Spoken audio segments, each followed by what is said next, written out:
இதய தெய்வமாக, குலதெய்வமாக போற்றி கொண்டாடுகிற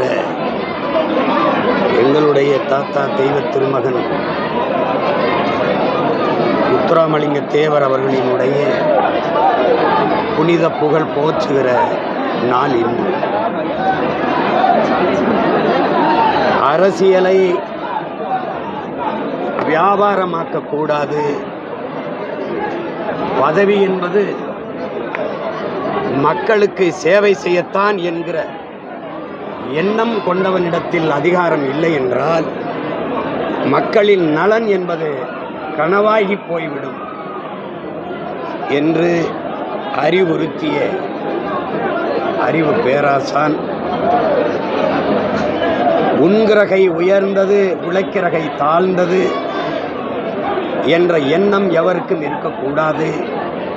இறைவனுக்கு முன்பு இருகரமும் இணைத்து குவித்துத்தான் வணங்குகிறோம். அதனால் மனித பிறப்பில் உயர்வு தாழ்வு பாராட்டக்கூடாது.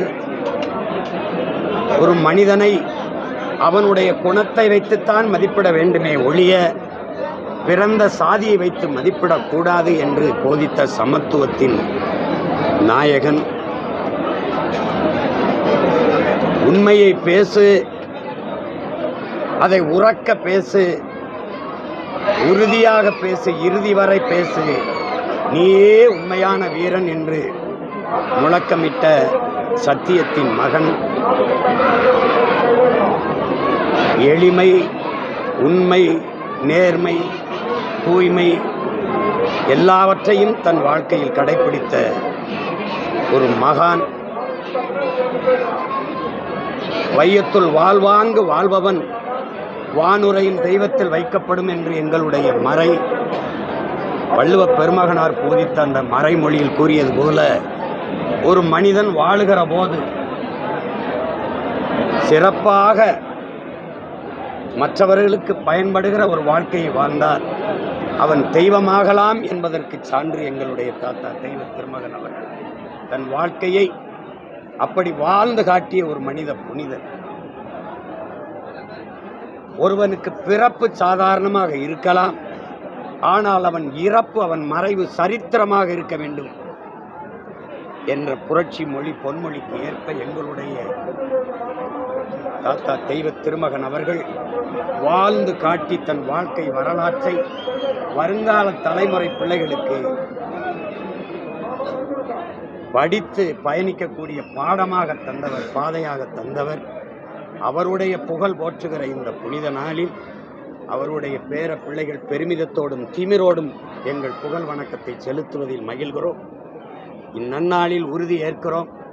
அவர் கண்ட கனவை நிறைவேற்ற இந்த தீய ஆட்சி முறை, அரசியல் முறையை ஒழித்து நல்ல அரசியலை உருவாக்கி நல்ல ஆட்சியை மலரச் செய்வோம் என்ற உறுதியை அவர் பிறந்து வாழ்ந்து நின்ற மண்ணில் நின்று அவர் பிள்ளைகள் உறுதியேற்கிறோம். எங்களுடைய புகழ் வணக்கத்தை செலுத்துகிறோம். நன்றி, வணக்கம்.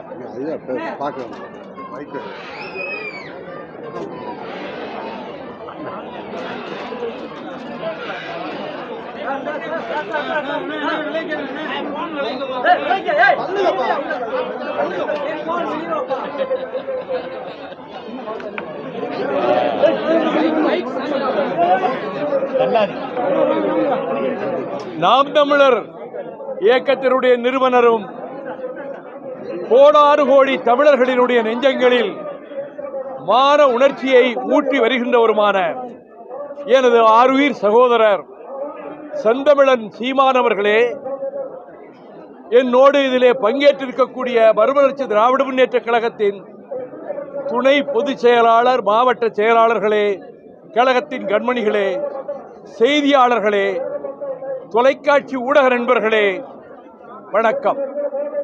1965ஆம் ஆண்டில் மாநில கல்லூரியில் மாணவனாக இருந்தபோது முதலாக இந்த பசும்பொன்னுக்கு வந்தேன். நான் சிறைச்சாலைகளுக்கு சென்ற ஆண்டுகளிலும் வெளிநாடுகளுக்கு சென்ற ஆண்டுகளிலும் நான் வர இயலாது. இது 49வது ஜெயந்தியாக நான் கலந்து கொள்கிறேன். பசும்பொன் தேவர் திருமகனார் மீனாட்சி அம்மன் ஆலயத்துக்குள்ளே தலித் மக்கள் பிரவேசிப்பதற்கு வைத்தியநாத ஐயருக்கு பக்கத்துணையாக அறிக்கை விட்டு கலவரம் செய்ய யாராவது நினைத்தால் அடியேனும் நான் ஆலயத்துக்குள்ளே வருவேன், விளைவுகளுக்கு நீங்களே பொறுப்பு என்று ஒரு எச்சரிக்கை அறிக்கை விட்டார். யாரும் தடுக்க முன்வரவில்லை. இந்த வட்டாரத்திலே இருக்கக்கூடிய தேவேந்திர குல மக்கள் பலருக்கு அவருடைய பூர்வீக நிலைகளிலே உழுது பயிரிட்டுக் கொள்ள அனுமதி கொடுத்தார்.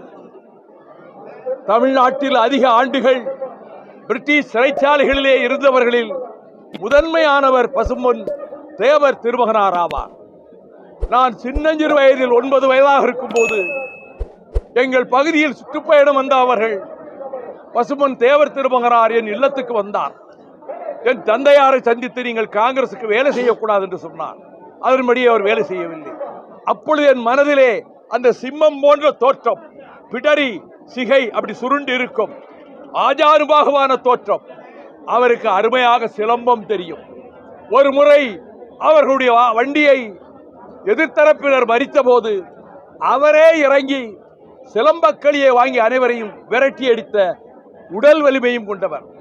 நேதாஜி சுபாஷ் சந்திர போஸுக்கு தலகர்த்தராக தென்னாட்டிலே ஒரு நேதாஜியாக வலம் வந்தவர்தான் பசும்பொன் தேவர் திருமகனார். அவர் தேர்தலில் போட்டியிடுகிற காலங்களில் அவர் ஓட்டுக்கட்டு எங்கேயும் போனதில்லை. லட்சக்கணக்கான ஓட்டுகள் வித்தியாசத்திலே அவர் வெற்றி பெற்று வந்தார். இப்பொழுது இந்த தெற்கு சீமையில் அனைத்து சமூகத்தினரும், முக்குளத்தோர் சமூகத்தினரும், தேவேந்திர மக்களும், பல்வேறு சமூகங்களைச் சேர்ந்தவர்களும் ஒற்றுமையாக இருக்க வேண்டும் என்பதுதான் இந்த வேளையில் என்னுடைய வேண்டுகோள். கசப்புகள் எல்லாம் கடந்த காலத்தோடு மறைந்து போகட்டும். வேற்றுமைகள் எல்லாம் அடியோடு விடைபெற்று போகட்டும். அனைவரும் யாதும் ஊரே யாவரும் கேளு என்பது போல சகோதர பாசத்தோடு இணைந்திருந்து வேளாண் பெருமக்கள், நிலத்தை நம்பி உழுது பயிரிட்டு வாழ்கின்ற விவசாய பெருமக்கள் நிறைந்திருக்கக்கூடிய இந்த மண்டலத்தில் அமைதியும் சகோதரத்துவமும் சமத்துவமும் சமூக நீதியும் ஓங்கி பெருகட்டும். அதற்கு இந்த தேவர் ஜெயந்தி ஒரு பாதை அமைத்து கொடுக்கட்டும் என்று கூறி, அந்த ஒற்றுமை உணர்வு தமிழ்நாட்டுக்கு மிகவும் தேவை என்பதையும், சாதிமத சழக்குகளும் வேறுபாடுகளும் நம் எதிர்காலத்தை அழித்துவிடும் என்பதையும் இளம் தலைமுறையினர் உணர வேண்டும் என்பதையும் இந்த வேளையில் நான் இங்கே வந்து பசும்பொன் தேவர் திருமகனாருடைய நினைவிடத்திலே மலர்களை தூவி அவருக்கு வீர வணக்கம் செய்கின்ற இந்த நேரத்தில் தமிழ்நாட்டினுடைய தன்மானத்திற்கும் வீரத்திற்கும் இளைஞர் உள்ளங்களில் புயல் வீசி வருகிற என் அருமை சகோதரர் செந்தமிழன் சீமான் அவர்கள் நானும் ஒரே வேளையிலே இங்கே வந்தது எனக்கு எல்லையற்ற மகிழ்ச்சியை தருகிறது. அவரது முயற்சிகளும் வெற்றி பெறட்டும் என கூறி விடைபெறுகிறேன். நன்றி, வணக்கம்.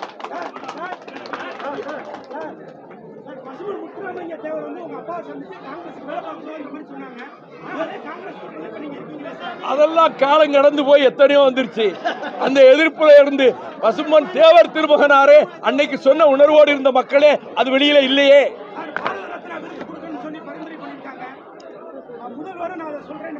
நானும் போகி சொல்றேன், பாரத ரத்னா விருது வழங்கப்படட்டும்.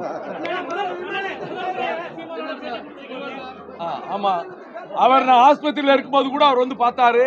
அவருக்கு உடம்பு சரியில்லைன்னா கவலையோட நான் அவர்கிட்ட பேசுவேன். ஆமா, கணிக்கப்பட்டு வீட்டுக்கே எங்க அம்மா இருந்தப்ப ராத்திரியா சீமான் வந்துட்டாரு.